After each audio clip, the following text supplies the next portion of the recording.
Hey y'all, I got to take a minute and say thank you. As of this week, the AskPawPaw channel just crossed 15,000 subscribers and over 1 million views. And I'll be honest with y'all, I never saw this coming. I started this channel with a bucket hat, and I hope that maybe, just maybe, someone out there needed a little help making life work even on a tight budget. Well, it turns out a whole lot of you did. And while my wife and I are here in a beautiful mountain cabin this weekend getting a little much needed rest, I figured this was the perfect time to reflect and give you a real update on what's happening with us and my daughter's tiny home build. Now, I always joke that I wear a lot of hats, but lately it's been feeling very real. I'm a husband of 27 years, which means I've learned how to make coffee the way she likes it, how to apologize when I need to, and how to show up even when life gets loud.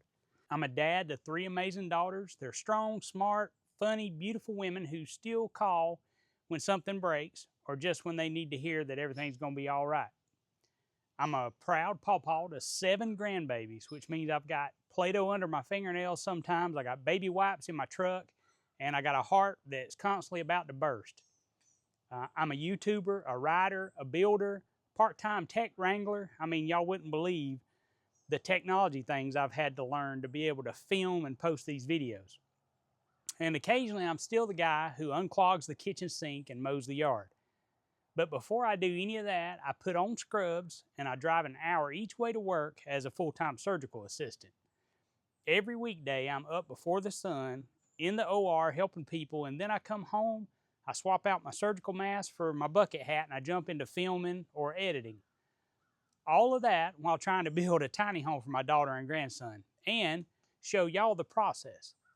It's a lot, and I won't lie, sometimes it gets overwhelming. Right now, the build is paused because of weather. I don't know if you can tell here, the rain here has slowed everything down, and we're still waiting on the dirt work to get done. The spot we chose is solid. It's part of an old church driveway that has a good base, but the runoff has created some low spots, and it's just kind of the water sits there. We're going to fix that. We got more chert coming in. We're leveling the pad, and we're placing a culvert to reroute the water when it rains to a wet weather creek that runs along our property. But here's the big update. I've decided to go with a post and beam foundation. Originally, I planned for concrete footers and block piers because I was told that they couldn't sit the shed up on a beam foundation.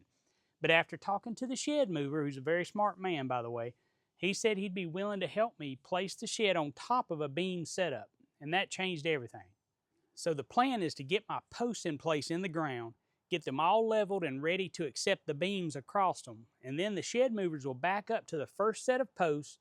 They'll grab the shed with their mule, you know, that fork-like, it's like a forklift machine, and it picks up the shed, and they'll slide that to the end of the trailer, keeping it level with the trailer the whole time.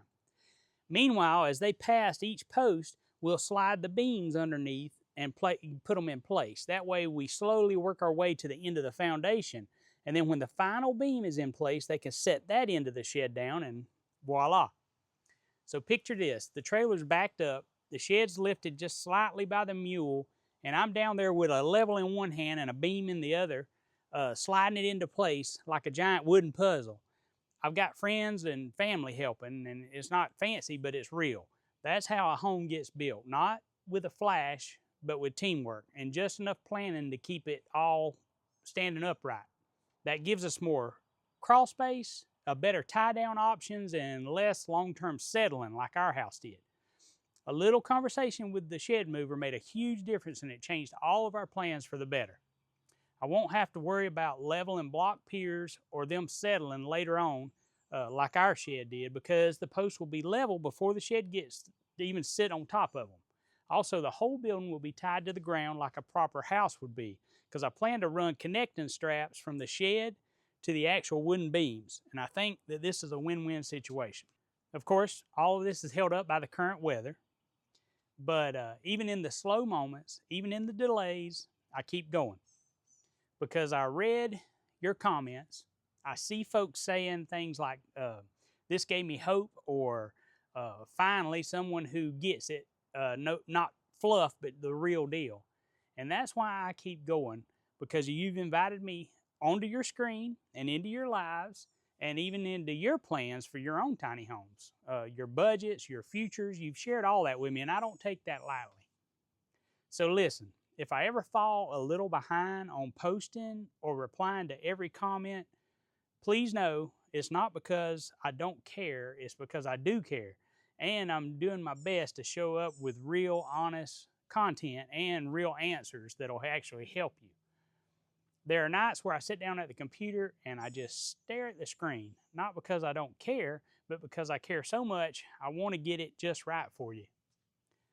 I've felt the pressure to post things and to answer every comment and to be everything to everybody. And some of y'all know exactly what that feels like. The truth is, I'm still learning how to balance it all. Now, this milestone of passing 15,000 subscribers that I was talking about, it's not just a number to me, it's proof that showing up as your real self still matters in a whole world full of polished nonsense. It's also a reminder that growth doesn't always feel easy. Even good things like this community that we're making come with growing pains. But I've learned something. Sometimes the pressure is a sign that you're planning something that matters. This channel may have started with a bucket hat and a shaky first video, but it's turned into something I never expected. It's become a place where real people share real problems and they find real encouragement. And y'all, you know, that means the world to me. Not because it's perfect, but because it's honest. And that's the kind of community that I want to keep us building here. So what's next? As soon as the weather clears, we're going to move forward with that dirt work, and we're getting that post and beam foundation laid out. And I'm going to bring y'all along for it, don't worry. Then the shed delivery will follow, and we'll really get into the next chapter of this build. And that's where we start insulating and wiring and plumbing. And we'll do the layout of the interior, and that should be really interesting, and I plan to document all of it for y'all. Speaking of which, it seems like I get a lot of comments from y'all that one of the biggest things holding you back in your desire to do something similar to this is finding land to do it on. So I'm working on something to help. If you want to know like where you can legally put a tiny home or a shed to home like this, I'm putting together a free 3-day workshop called the Find Your Land Challenge. The wait list is open now, and while I finish setting it up so you can go ahead and sign up and be ready to go when I open the doors on it. I'll leave the link down in the description for you.